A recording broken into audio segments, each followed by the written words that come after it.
3 methods, 1 stopwatch. The results actually surprised me. Today, we're talking grooving.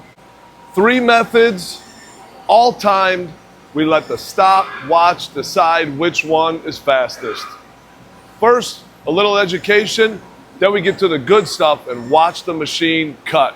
The 3 methods that we're gonna go over today when it comes to OD grooving are plunge pattern, zigzag, and zigzag diagonal. We're gonna time them to see which one is the fastest. If you don't mind, drop a comment real quick and drop your guess on which one you think is the most efficient and fastest cycle time. Plunge pattern, zigzag, or zigzag diagonal. Drop a comment, give your guess. Now, what is grooving? Grooving is when we cut a groove on an OD, ID, or a face. Today, we're going to talk about OD grooving. OD, outside diameter, grooving on the outside of a part. We're going to be cutting into some 1 1/8 inch hex, 12-15. Now, when it comes to grooving, there's a few things that you have to figure out when you're talking about your tool selection. How you approach this will determine your cycle time, your surface finish, and your tool life. So the groove that you're going to make is going to determine the tool you're going to choose. If you have a groove on an OD that is 0.062 wide, then you know that your grooving tool can't exceed 0.062. If you have a groove on your part that has a maximum radius of, say, 3 or 4 or 5 thousandths, you know that you can't use a full radius grooving tool or even one with a radius of a 32nd. You just can't do it because the feature of the part is going to determine the size and the nature and the shape of that grooving tool. Now, one of the biggest things that I look at when choosing a grooving tool is my tool width. How wide of a cutting edge do I have? Now, if you have a groove that's a 1/2 inch wide, you would never go in there with a 1/2 inch wide grooving insert for a couple reasons.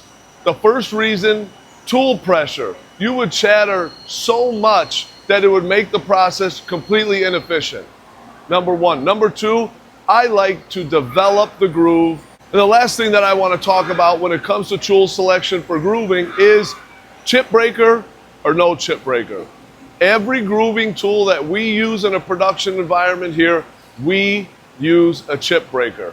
When you're grooving down into a part, especially thinner, deeper grooves, it generates a lot of heat and it can generate a lot of chips. If you don't have a chip breaker, the chance of that ribbon wrapping around and sticking in that groove can become problematic.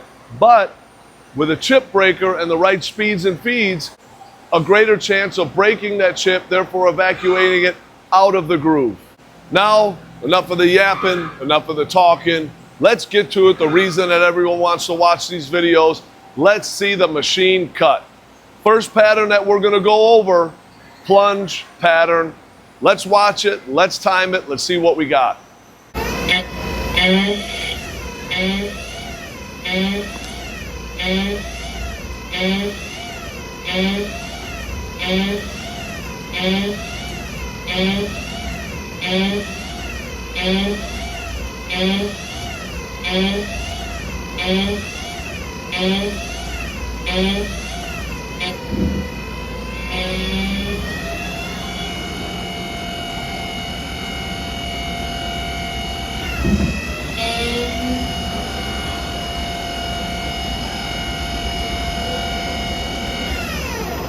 The next one that we're going to go over is zigzag, where the tool is going to move in, plunge down in X, and move over in Z, plunge down again, move over in Z, so on and so forth until the depth of that groove is achieved. Let's check that out. I know what my guess is on which one's going to be fastest. Let's see what we got.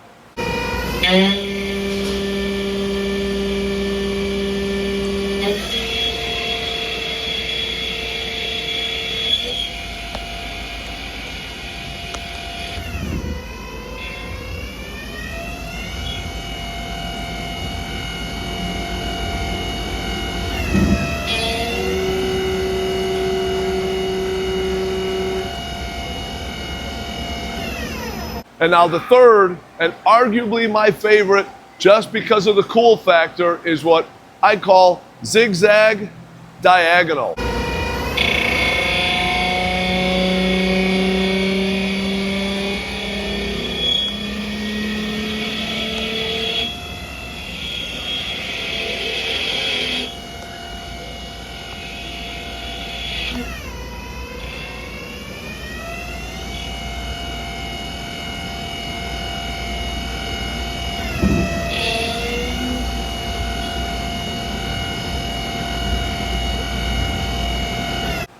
So as you can see, the zigzag was the fastest. My guess would have been the zigzag diagonal. I knew that the plunge wasn't going to be the fastest just because of how many cuts it had to take.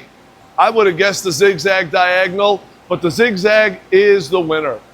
Go check out the comments below, see who was right. I know what a lot of you guys are thinking. Oh, well, there was different cutting parameters for the plunge versus the zigzag diagonal. What I did was I modeled it up. I went into our CAM software and just chose the different roughing options. Finisher was all the same. All the speeds and feeds were the same. It was just the direction of the tool path and the method of material removal that was changed. That's it. So was your guess right? Or were you like me and guessed wrong? That was a fun one. There's just a couple more things before I let you go. Feed rate. Start at the manufacturer's recommendation and adjust it as you need to for cycle time, chip control, surface finish, whatever that may be. Coolant. I cut this dry, but when it comes to grooving, especially deep, narrow grooves, coolant is a must for tool life, surface finish, and product quality. If you have high pressure, use it. Even better is if you have coolant through the tool that's high pressure, which we don't have, but run it, don't run it dry, especially in a production environment. Keep that thing wet.